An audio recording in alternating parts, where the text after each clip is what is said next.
Niyaya ko ng kapatid ko na si Joby na kumain ng shawarma na 1 meter daw ang kalaki kasama ang dalawang anak niya at si Mami.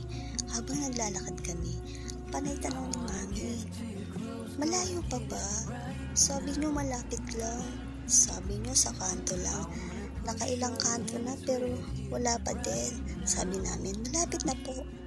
Habang naglalakad kami at akay-akay namin si Mami, na-realize namin magkapatid na dapat pala habang bata pa tayo, lakarin na natin ang gusto natin lakarin.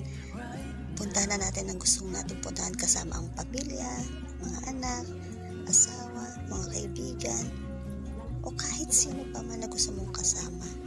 Kasi darating ang time na magkakaedad tayo na hindi na natin kaya puntahan, dapat natin puntahan. Hindi pang kalahatan na karamihan. So, anong ginagawa natin? Ano pa hinintay natin? Go na!